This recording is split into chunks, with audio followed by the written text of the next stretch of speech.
가까운 사람이라고 다 좋은 사람이 아닙니다. 오래 알았어도 독이 되는 사람이 있습니다. 친하다고 생각했는데 이용당하는 경우가 있죠. 인정을 베풀면 베풀수록 당신만 망가집니다. 그런데 우리는 참습니다. 오래 알았으니까요. 정이 있으니까요. 가까운 사이니까 그러려니 합니다. 그렇게 계속 참다가 어느 날 깨닫습니다. 내가 이용당하고 있었다는 것을요. 정약용은 이렇게 말했습니다. 사람을 사귈 때는 정으로 사귀되 정에 빠져 판단을 잃으면 안 된다. 듣자마자 와닿습니다. 정은 중요합니다. 그런데 정에 빠지면 안 되죠. 판단을 잃으면 이용당합니다. 독이 되는 관계를 끊지 못하게 됩니다. 하지만 그 문장 속에는 평생 사람을 보며 살았던 한 현자의 깊은 지혜가 들어 있습니다. 그리고 그 지혜가 지금 독이 되는 관계 때문에 힘들어하는 당신에게 자유를 줍니다. 정약용은 평생 사람을 봤습니다. 좋은 사람도 많았습니다. 그러나 나쁜 사람도 있었죠. 가까운 사람이 배신하기도 했습니다. 오래 알던 사람이 등을 돌리기도 했습니다. 그래서 그는 깨달았습니다. 가깝다고 다 좋은 게 아니라는 것을요. 오래 알았다고 다 믿을 수 있는 게 아니라는 것을, 정이 있어도 판단은 해야 한다는 것을, 그가 발견한 진실, 그게 바로 오늘 당신이 알아야 할 것입니다. 버려야 할 사람이 있습니다. 7가지 유형입니다. 첫 번째 유형입니다. 필요할 때만 연락하는 사람. 이런 사람이 있습니다. 평소엔 연락이 없습니다. 그런데 필요할 때만 연락이 옵니다. 도움이 필요할 때요. 부탁할 게 있을 때요. 당신이 힘들 때는 없습니다. 당신이 도움 필요할 때는 안 보이죠. 일방적입니다. 당신은 주기만 하고 상대는 받기만 합니다. 한 남자가 있었습니다. 친구가 있었습니다. 10년 넘게 알던 사이였죠. 그런데 이상했습니다. 친구는 필요할 때만 연락했습니다. 돈 빌릴 때 연락했습니다. 소개 부탁할 때 연락했죠. 도움 필요할 때만 나타났습니다. 평소엔 연락이 없었습니다. 그가 힘들 때는 어땠을까요? 연락해도 답이 없었습니다. 만나자고 해도 바쁘다고 했죠. 그의 일에는 관심이 없었습니다. 일방적이었습니다. 그는 주기만 했습니다. 친구는 받기만 했죠. 그렇게 10년이 지났습니다. 어느 날 깨달았습니다. 이건 우정이 아니라는 것을요. 이건 이용당하는 거라는 것을, 친구가 아니라 호구였다는 것을. 관계를 끊었습니다. 연락을 안 받았습니다. 처음엔 섭섭했습니다. 그러나 편해졌습니다. 일방적으로 주지 않으니 마음이 가벼워졌죠. 그는 이렇게 말했습니다. 필요할 때만 찾는 건 관계가 아니라고요. 이용하는 거라고. 두 번째 유형입니다. 당신을 무시하는 사람. 이런 사람도 있습니다. 당신 말을 안 듣습니다. 당신 의견을 무시하죠. 자기 이야기만 합니다. 당신은 들어주는 사람일 뿐입니다. 존중이 없습니다. 당신을 동등하게 보지 않죠. 자기가 위라고 생각합니다. 당신을 아래로 봅니다. 한 여자가 있었습니다. 지인이 있었습니다. 자주 만났죠. 그런데 만날 때마다 불편했습니다. 지인은 자기 이야기만 했습니다. 자기 자랑만 했습니다. 자기가 얼마나 잘났는지, 자기가 얼마나 성공했는지 끊임없이 떠들었습니다. 그녀가 말하려 하면 끊었습니다. 관심 없다는 듯이요. 그녀 이야기는 안 들었습니다. 자기 이야기만 했죠. 무시당하는 느낌이었습니다. 존중받지 못하는 느낌이었죠. 만날 때마다 자존감이 떨어졌습니다. 더 이상 만나지 않기로 했습니다. 연락도 끊었죠. 처음엔 외로웠습니다. 그러나 자존감이 회복됐습니다. 무시당하지 않으니 편안해졌습니다. 그녀는 이렇게 말했습니다.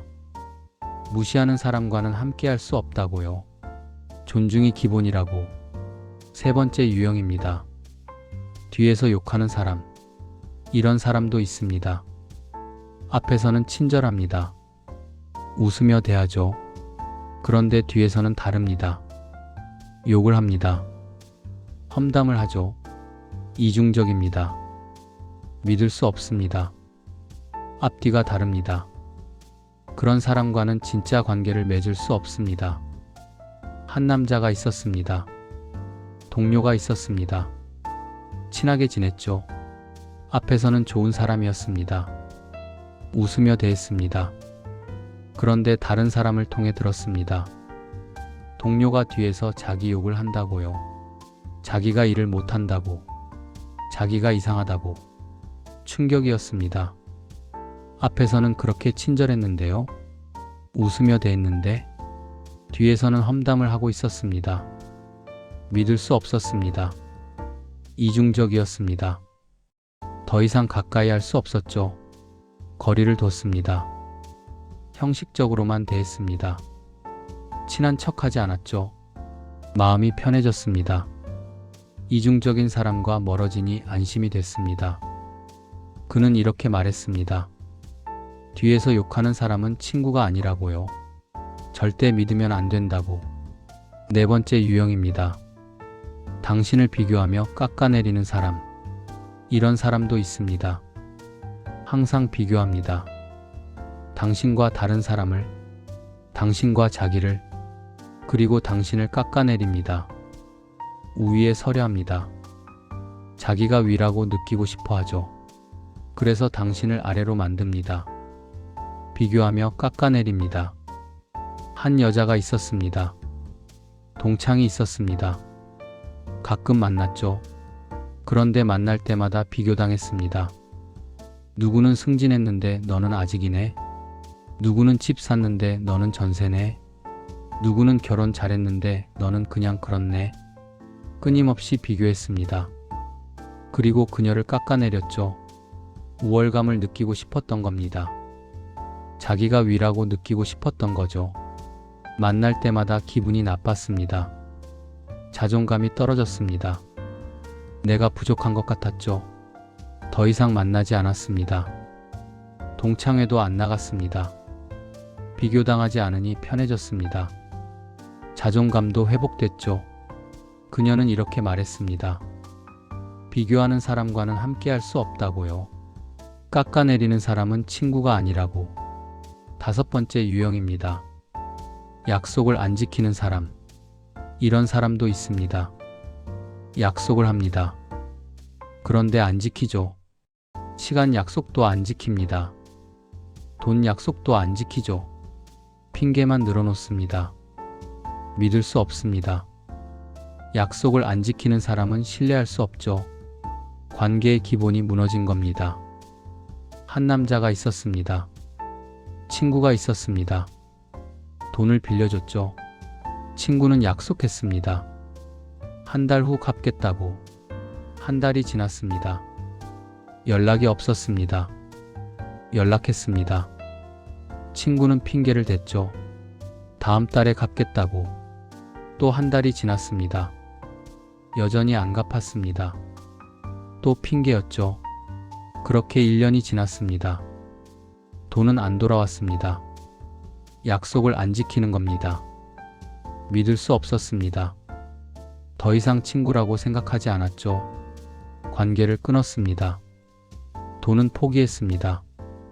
비싼 수업료라고 생각했죠. 다시는 그런 사람을 믿지 않기로 했습니다. 그는 이렇게 말했습니다. 약속 안 지키는 사람은 인간관계 자격이 없다고요. 여섯 번째 유형입니다. 당신을 이용하는 사람. 이런 사람도 있습니다. 당신의 인맥을 이용합니다. 당신의 능력을 이용하죠. 당신을 통해 이득을 보려 합니다. 받기만 하고 주지 않습니다. 한 여자가 있었습니다. 지인이 있었습니다. 자주 소개를 부탁했죠. 사람 소개해달라고, 일 소개해달라고. 처음엔 도와줬습니다. 친한 사이니까요. 그런데 계속됐습니다. 끊임없이 부탁했죠. 그녀의 인맥을 이용했습니다. 그녀가 부탁하면 어땠을까요? 바쁘다고 했습니다. 못 도와준다고 했죠. 일방적이었습니다. 이용당하는 느낌이었습니다. 호구가 된 느낌이었죠. 더 이상 도와주지 않기로 했습니다. 부탁을 거절했습니다. 처음엔 서운해했습니다. 그러나 상관없었죠.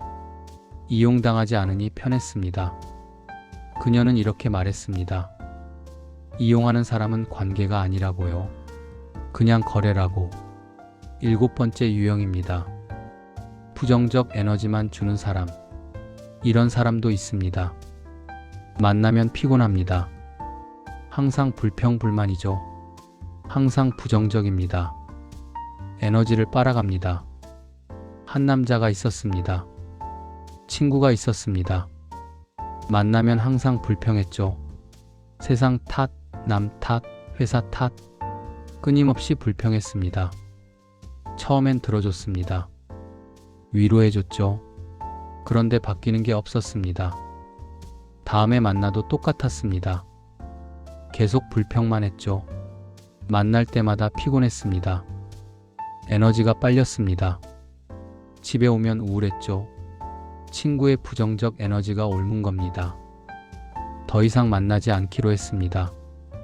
거리를 뒀죠. 만나지 않으니 편해졌습니다. 에너지가 회복됐습니다. 그는 이렇게 말했습니다. 부정적인 사람은 에너지 흡혈귀라고요. 멀리해야 한다고. 물론 가족 중에도 이런 사람이 있을 수 있습니다. 한 여자의 이야기를 들어보겠습니다. 시어머니가 있었습니다. 만날 때마다 무시했죠. 며느리 주제에 뭘 안다고. 끊임없이 깎아내렸습니다. 10년을 참았습니다. 가족이니까요. 그런데 한계가 왔습니다. 더 이상 못 참겠더군요. 거리를 뒀습니다. 자주 안 만났습니다. 1년에 몇 번만 봤죠. 남편은 처음엔 불편해했습니다. 그러나 그녀는 단호했습니다. 지금은 편합니다. 자주 안 만나니 스트레스가 줄었죠. 자존감도 회복됐습니다. 하지만 가족은 쉽게 끊을 수 없습니다. 그럴 땐 거리를 두는 겁니다. 자주 만나지 않고 깊이 관여하지 않는 것. 그게 최선입니다. 왜 우리는 이런 사람들을 버리지 못할까요? 4가지 이유가 있습니다. 첫째, 오래 알았으니까. 10년, 20년을 알았습니다. 쉽게 끊을 수 없죠. 정이 있습니다. 둘째, 외로울까봐. 이 사람을 버리면 혼자 남을 것 같습니다. 외로울 것 같죠? 셋째, 죄책감. 내가 너무한 건 아닐까? 내가 이기적인 건 아닐까? 죄책감이 듭니다. 넷째, 혹시 모른다는 기대. 혹시 바뀔지도 모른다. 혹시 나아질지도 기대하게 됩니다. 그러나 버려야 합니다. 4가지 이유가 있습니다. 첫째, 당신의 에너지 보호. 독이 되는 사람은 당신의 에너지를 빼앗습니다. 보호해야 합니다. 둘째, 시간 아끼기. 독이 되는 관계에 쓸 시간이 아깝습니다. 좋은 관계에 써야 합니다. 셋째, 정신 건강. 독이 되는 사람은 당신을 병들게 합니다. 정신 건강을 지켜야 합니다. 넷째, 진짜 관계에 집중. 독이 되는 관계를 정리해야 진짜 관계에 집중할 수 있습니다. 그렇다면 어떻게 버릴까요? 5가지 방법이 있습니다. 첫째, 서서히 거리를 두세요. 갑자기 끊으면 힘듭니다. 천천히 멀어지세요. 둘째, 연락 빈도를 줄이세요. 매주 만났다면 한 달에 한 번, 한 달에 한 번이었다면 석 달에 한 번. 셋째, 만남을 거절하세요. 바쁘다고 하세요. 시간이 없다고 하세요. 거절해도 괜찮습니다. 넷째, 필요하면 완전히 끊으세요. 너무 독이 되면 완전히 끊어야 합니다. 연락도 차단하세요. 5째, 죄책감을 버리세요. 당신이 나쁜 게 아닙니다. 자신을 지키는 겁니다. 정약용의 말처럼 사람을 사귈 때는 정으로 사귀되 정에 빠져 판단을 잃으면 안 됩니다. 가까운 사람이라고 다 지킬 필요 없습니다.